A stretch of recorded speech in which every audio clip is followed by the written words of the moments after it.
জমে উঠেছে কালিন্দির রামস্লাম league 2025 tournament. Patipukur ঐক্যতান youth গ্রুপের আয়োজনে চলছে সিজন 3 খেলা। 16 জানুয়ারি থেকে শুরু হওয়া টুর্নামেন্ট চলবে 19 জানুয়ারি পর্যন্ত। কেআরএসএল এর চেয়ারপারসন পশ্চিমবঙ্গের দমকল মন্ত্রী সুজিত বোস। এই টেনিস ক্রিকেট টুর্নামেন্টে নামী খেলোয়াড়দের পাশাপাশি অংশ নিয়েছেন স্থানীয় প্রতিযোগীরাও।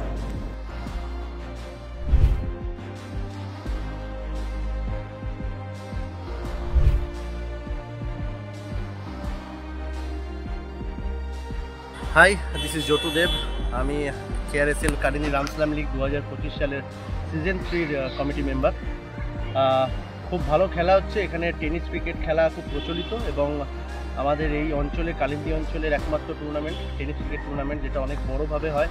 তো সেই বড় টুর্নামেন্টের আমি একটা সদস্য এবং আমি একটা প্লেয়ার হয়ে খুব গর্বিত। এবং আমাদের সবথেকে বেশি আমরা ধন্যবাদ জানতে চাই আমাদের পশ্চিমবঙ্গ সরকারের ভারপ্রাপ্ত মিনিস্টার শ্রী সুজিত বোস মহাশয়কে আমাদেরকে সাহায্য করার জন্য এবং আমাদের পথপ্রদর্শক হওয়া হিসাবে। এবং সাথে আছেন ত্রিনাথ দা এবং আমাদের পাতিপুকুর ঐক্যতান ইউথ গ্রুপ অর্গানাইজ করছে এই টুর্নামেন্টটা।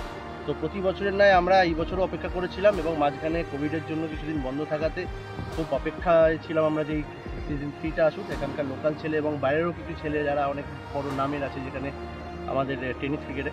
তো বেঙ্গলের সমস্ত প্লেয়ারাই এখানে খেলছে। তো সবাই আসুন, দেখে মজা পাবেন এবং এই খেলায় হারানোর কিছু নেই। আপনারা আসলে অত্যন্ত মজা পাবেন এবং খেলা যেরকমভাবে হচ্ছে সেটা দেখলে আপনারাও উৎসাহিত বোধ করবেন। ধন্যবাদ।